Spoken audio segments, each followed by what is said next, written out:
All right, so we're going to talk about double angle identities. So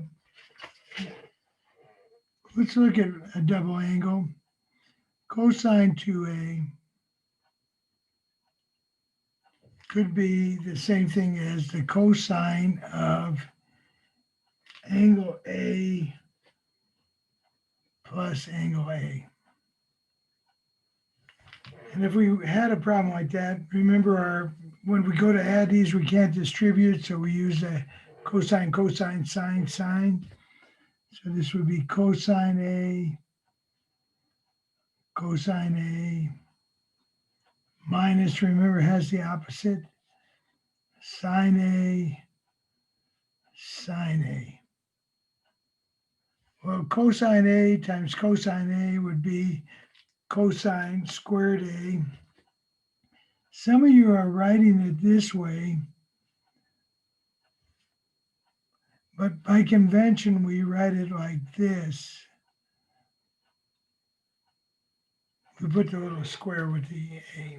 We usually write it in this form. This is more standard. This is not quite as standard. But this would be sine A times sine A is sine A squared. So we write it as sine A, sine squared A, like that. So these two mean the same thing. It's just two different ways of writing the same thing. So on page 225 of your book, they have these identities. We could go through and do each one, but we're kind of just copy them. So cosine 2a is cosine squared A minus sine squared A, but that's where it came from. It's that both angles were the same, so we did this expansion. Okay, but there's a couple of different forms you could put it in. We could have went through them, but chose not to. Cosine 2a could also equal, because cosine squared plus sine squared equals 1 and so on. You could do a variation on this. This could be 1 minus 2 sine squared A. So sometimes we might find this formula instead of this initial formula. Or we could have another formula. Cosine 2a could also equal 2 cosine squared A minus 1. So any of these three formulas we use for cosine 2a. This is probably the most common, but sometimes we do use these. Then also we have another one here. We have sine 2a. And again, we could develop it like we did here. That would be the sine of A plus the A plus A. And the sine is what? Sine, cosine, cosine, sine. But anyhow, it turns into 2 sine A, cosine A. And then we have the tangent one, tangent 2A. Remember, the tangent always is a little confusing. This will be 2 tangent A over 1 minus tangent squared A. So these are basically, we call these the double formulas.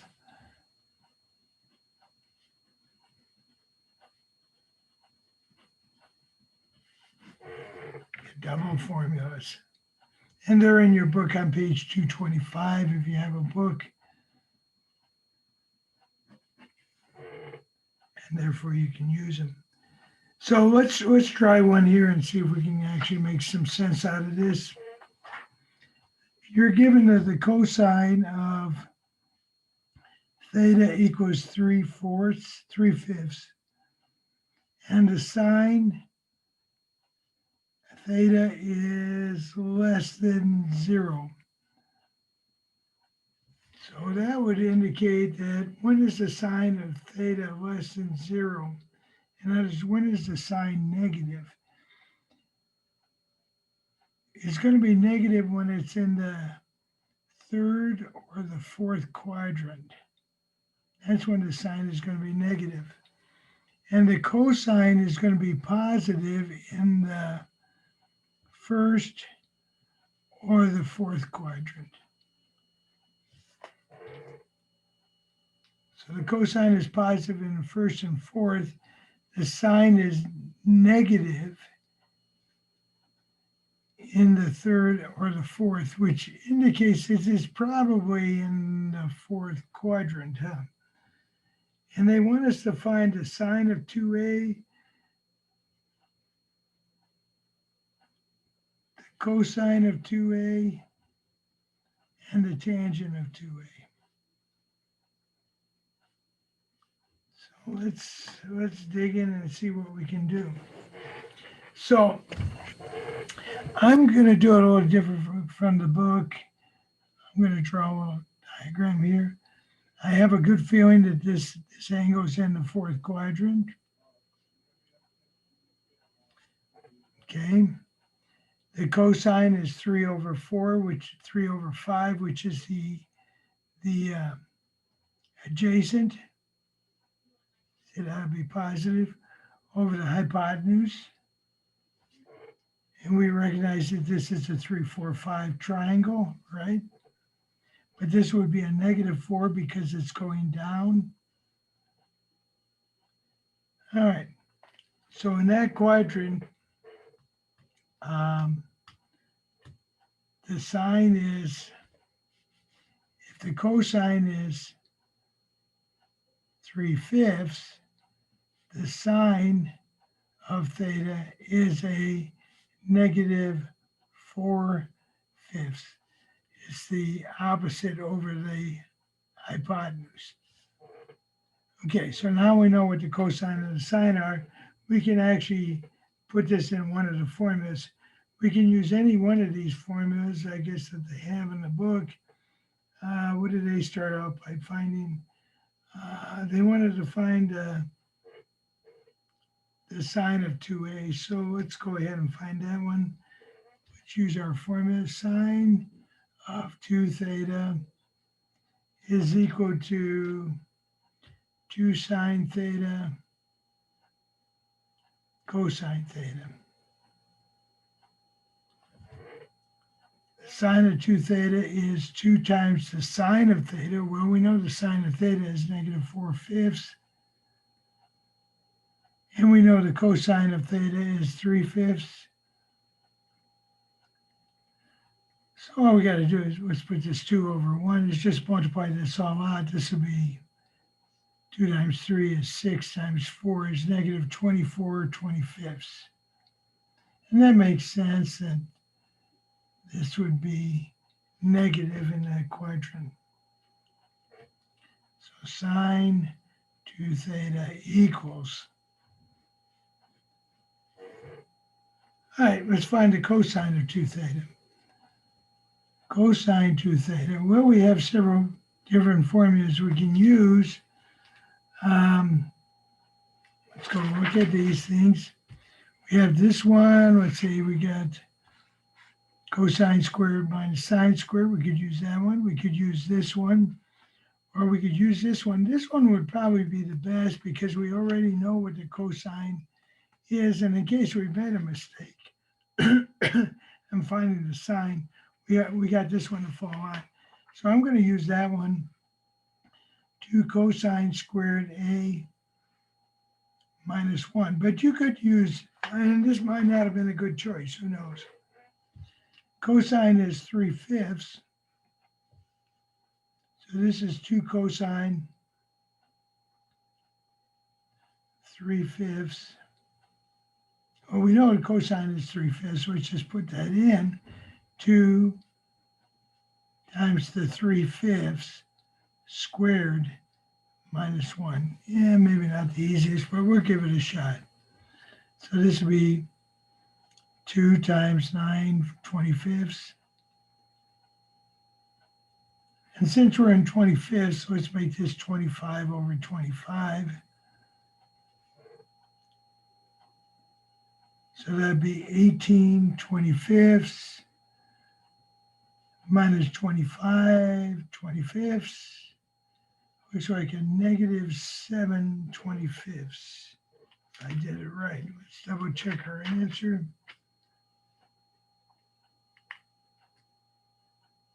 Well, they're coming up with a slightly, yeah, they came up with negative 7/25, yeah.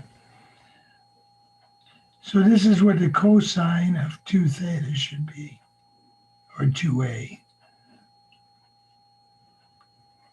Negative 7/25.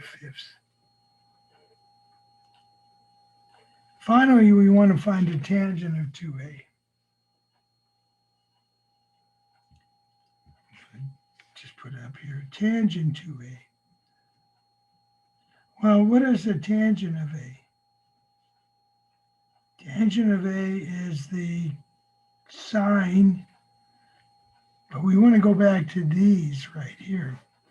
The sine. I wonder if we could have just used, since we already have these, and that's what they did. They saved a little bit of work. We could go back into this formula right here, or since the tangent of 2a would be the sine of 2a over the cosine, whoops, 2a, over the cosine of 2a. And that would probably be easier than going back. We could go back to this formula and put an a, but then we have to do more work. So this, now that we know the sine of 2a, and we know the cosine of 2a, we can just say, okay, this is going to equal negative 24 over 25 divided by negative 7 over 25, which would be negative 24 over 25 times 25 over negative 7. Here, these cancel off. We got a negative divided by a negative, which is a positive. So it should be 24 over 7. And that should be the tangent of 2a. And yes, it is. So that would be a little bit faster than going back. You could go back, like I said, to this original formula, but in this case, it would be a little faster to do it this way. So we have the tangent of 2a, the cosine of 2a, and the sine of 2a.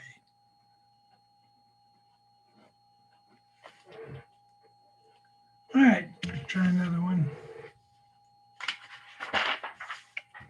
On this problem, they say, okay, find the 6 trigonometric values of functions of a if cosine 2a equals 4/5,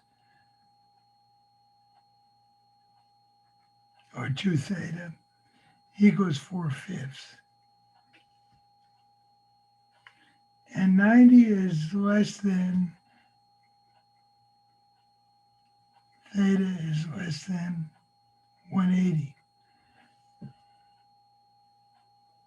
So it looks like what they're talking about, 90 is less than theta is less than 180, is that you're talking about this being in the second quadrant.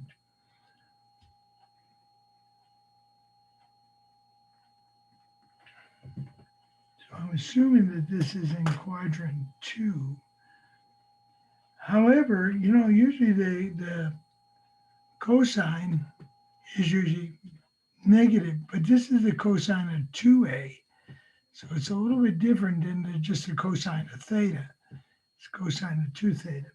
But it looks like it appears that it's going to be in the second quadrant between 90 and 180.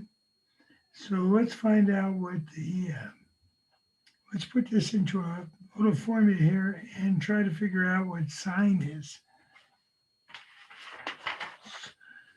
So we had several different formulas we could use. They chose this one because it leads directly to the sine. So they said the cosine of 2 theta is equal to 1 minus the 2 times the sine squared of theta. So you could have used any of these 3. Well, this one would not be very beneficial, but you could have used these 2. But they figured this one leads directly. So let's see what we got. We got 1 minus 2 times the sine squared theta. Let's see, we know we got 4/5 equals 1 minus 2 sine squared theta, like that. We know cosine 2 theta is 4/5, so we're substituting in over here. Let's bring this 1 to the other side. That'll be a -1 or a -5/5. So that's going to give us a -1/5 equals -2 sine squared theta. We'll have to get rid of this -2, so I'm going to multiply both sides by -1/2.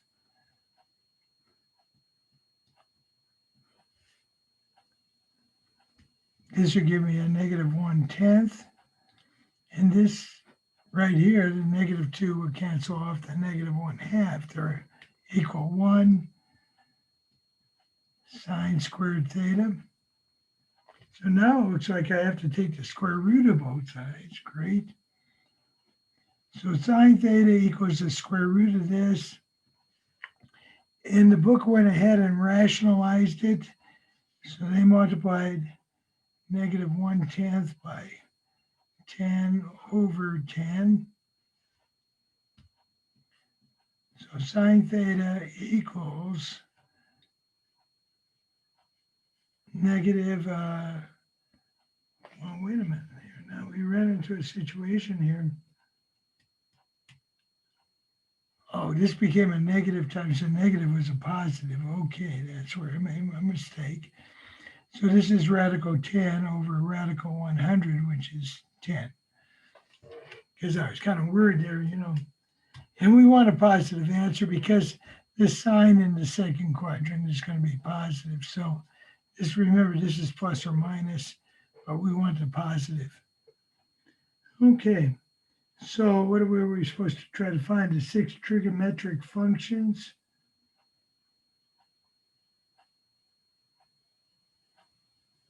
Okay. Well, we know the sine.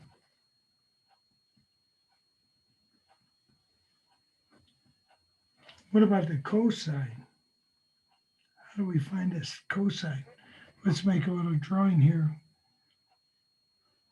We were correct that this is in the second quadrant. We know that the sine is the opposite over the hypotenuse. This is 10. This would be negative radical 10. Oh, this is negative. This is radical 10. And this is what we're trying to find right here, huh? This value right here is what we're trying to find for x. So let's use our Pythagorean theorem. A squared plus b squared equals c squared. A squared plus b squared equals c squared. So x squared plus 10 equals 100. Bring this to the other side, minus 10. X squared equals 90. And x equals the square root of 90. Or that could be square root of 90 would be 9 times 10, or 3 radical 10. So we know this distance right here is 3 radical 10. The cosine of theta is the adjacent over the hypotenuse.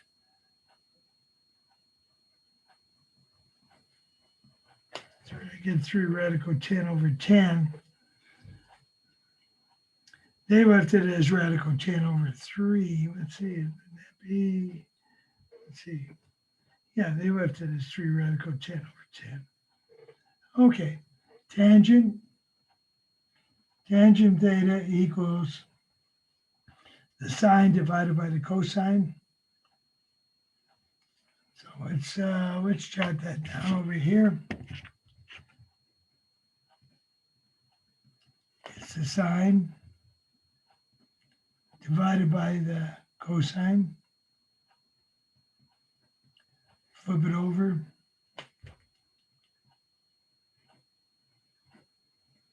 Times 10 over 3 radical 10. Radicals cancel out. This cancels out. Looks like 1/3 now. So I'm checking against the book. Yep, it's 1/3. They got a negative. How do we get a negative? Let's double check this out.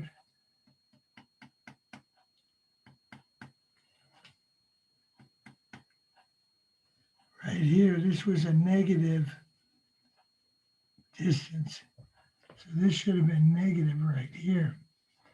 This should have been negative. So this was a positive divided by a negative. Remember, the cosine is negative in the second quadrant, so is the tangent. All right, so now let's find the reverse of these things, the cotangent theta. That would still be -3, 3 over 1, flip it over. Secant theta, flip this over.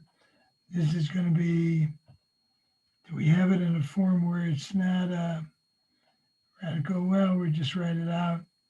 This would be 10 over -3 radical 10. Let's rationalize that. So this would be 10 radical 10 over -3 radical 100, which is 10. So it'd be radical 10. I just write here, radical 10 over -3. That'll be the secant. And the cosecant. Cosecant of theta is the reverse of this, 10 over radical 10, rationalize it.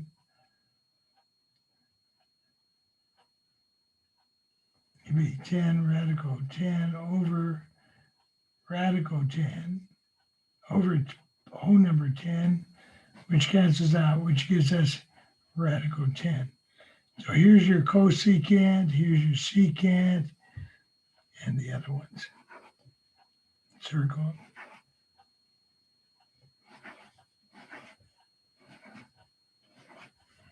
There you go. Kind of a long problem, huh? All right, let's try another one. And these double angles. Cosine, cotangent x. Verify that this is true. Cotangent x sine 2x equals 1 plus cosine 2x.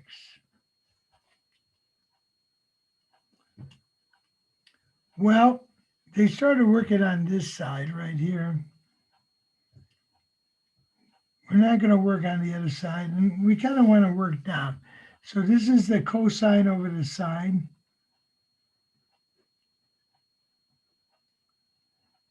And let's replace sine of 2x. What is our formula for sine of 2x? Let's go back here.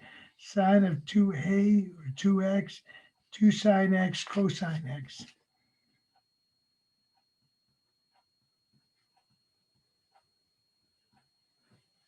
So here we can see the sine x cancels out the sine x. We got cosine x times 2 cosine x, because these canceled out. We see that cosine x times cosine x is cosine squared x. So this would be 2. When I wrote this down,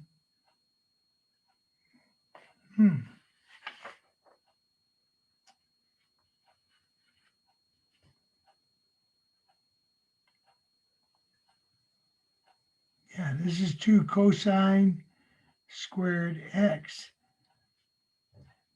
But this is squared x, this is 2x. So then we go back to this formula, and for the cosine, we see we got a 2 cosine squared a minus 1.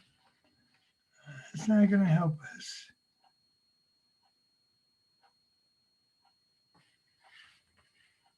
Oh, here we go, cosine.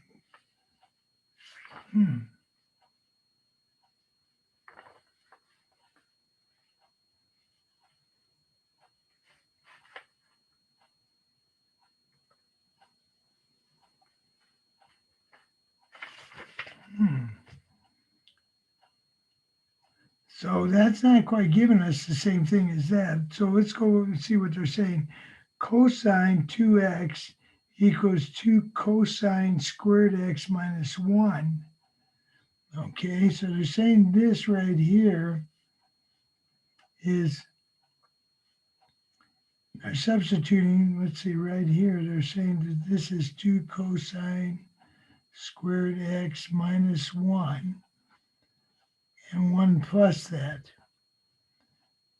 So they're kind of simplifying this side down now. They're canceling these ones and saying this is the same thing as 2 cosine squared x right there. Not the greatest of proofs. We could simplify this down right here. See, then that would be the same thing. A bit more light on it.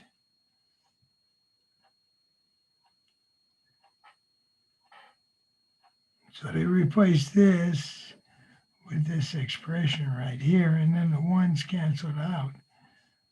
So it's the same thing. All right, not the greatest of problems.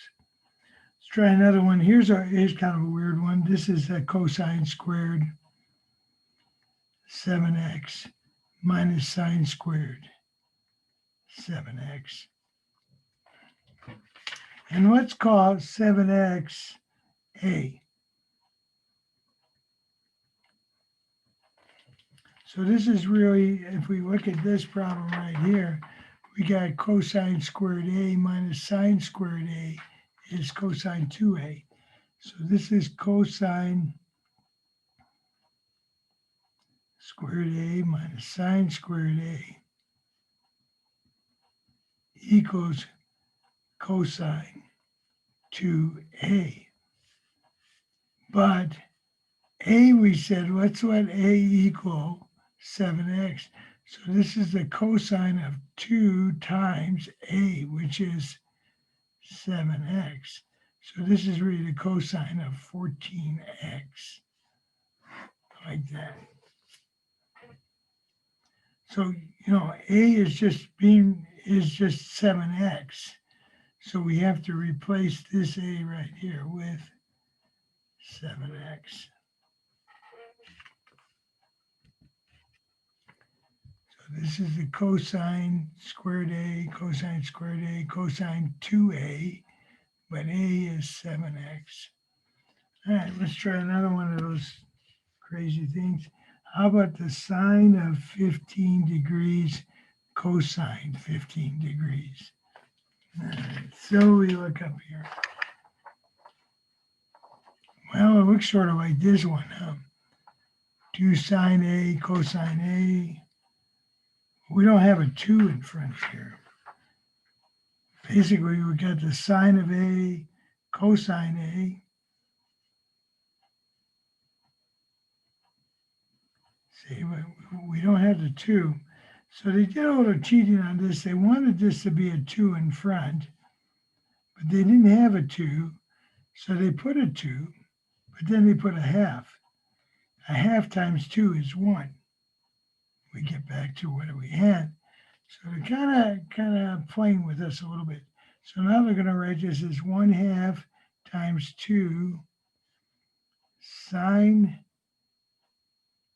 and that's times this whole thing, sine 15 cosine 15. I guess there's no addition in here, so we don't really need the parentheses. Okay, so then what do we do from there? Well, that could be written as the sine of 2a. So this is equal to the sine of 2a, which is 15. A would be 15, but we still have the half. That takes care of this portion of it, but we still have the half in front. So then we look up, first of all, we multiply 2 times 15, so we got the sine of 30. Then we can look up on our chart the sine of 30, which is a half. So we have a half times a half, which is a fourth. So the sine of 15 degrees, cosine of 15 degrees is 1/4. Kind of had to do a roundabout way because we didn't have this formula quite developed. We just had the sine of A, cosine of A, but we needed the 2 cosine A.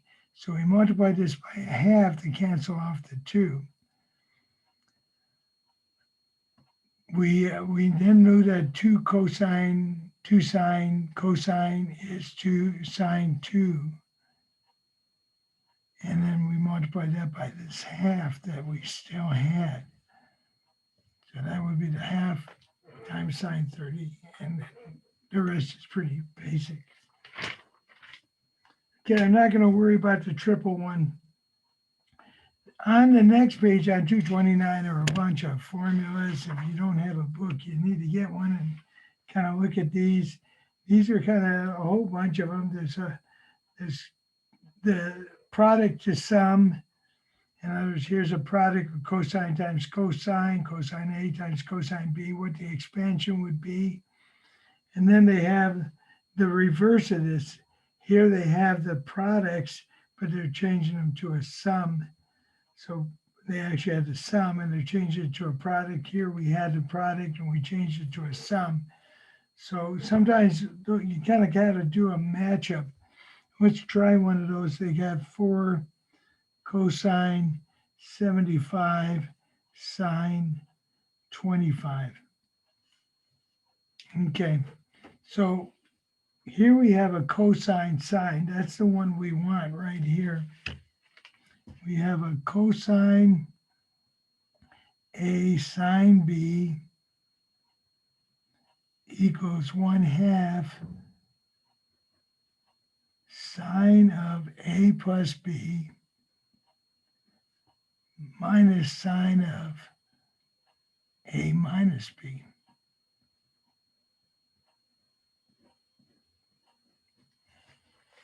All right. We have this force kind of, we got the A plus B. This is the cosine, this would be A, and this would be B. And we have this part. So what's this half doing? So they said, okay, this is basically our formula, but we have a 4 cosine, so let's take our 4 times this half. Then let's substitute what we got. We have the sine of A, which is 25. No, sine of 75. A is 75 and B is 25. Minus the sine of A, which is again 75, minus 25. Well, we know 4 times a half is 2. This would be the sine of 100 minus the sine of, let's put a 2 around this whole thing, 50. So it's 2 times whatever that is. Now, we don't know what the sine of, now, say if you wanted this as a decimal, if you wanted to get an approximate answer to this, we could look up the sine of 100.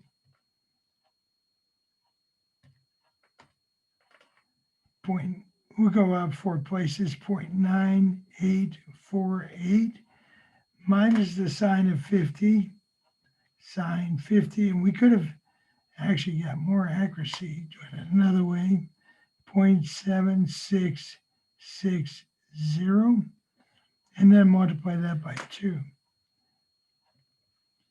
0.9848 minus 0.7660 equals times 2 equals.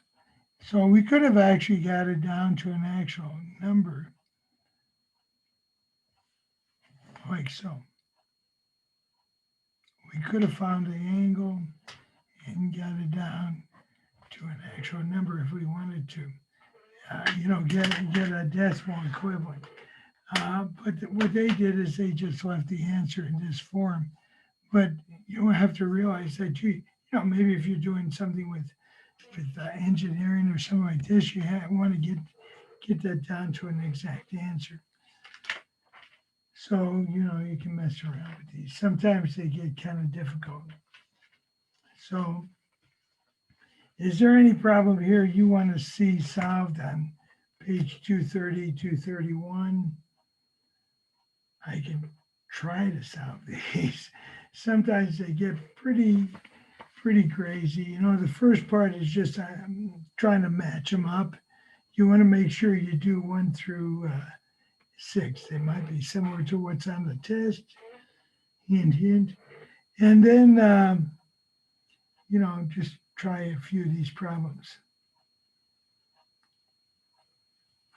You have a problem on your quiz. I remember seeing a problem on your quiz that's something like this.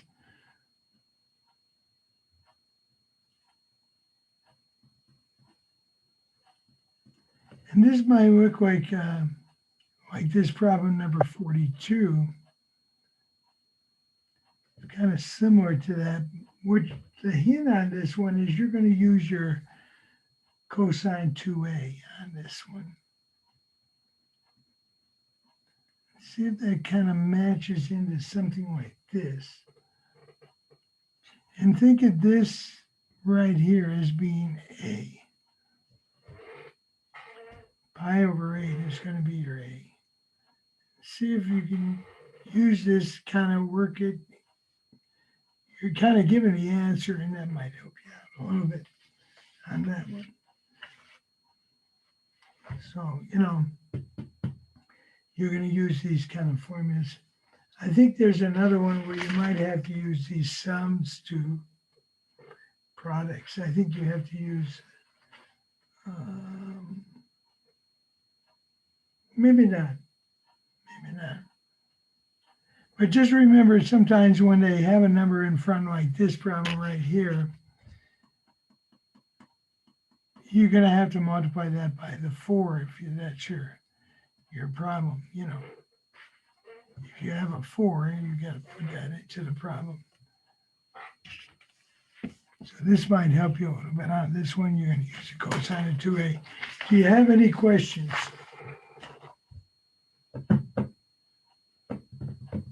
Try some of these. I know some of these are kind of hard. Always try the odd ones. You can check your answers in the back of the book that way. And just to get a little bit better, this is something you don't use quite as often. It comes up once in a while. It's not as often. The double angles come up. Not so much the sum and the product ones come up as often, but the double angles come up quite often. And sometimes you can do the product to sum and sum to product. You can do them a little different way. Okay, I'm going to sign off if there's no questions. Maybe I'm going to sign off.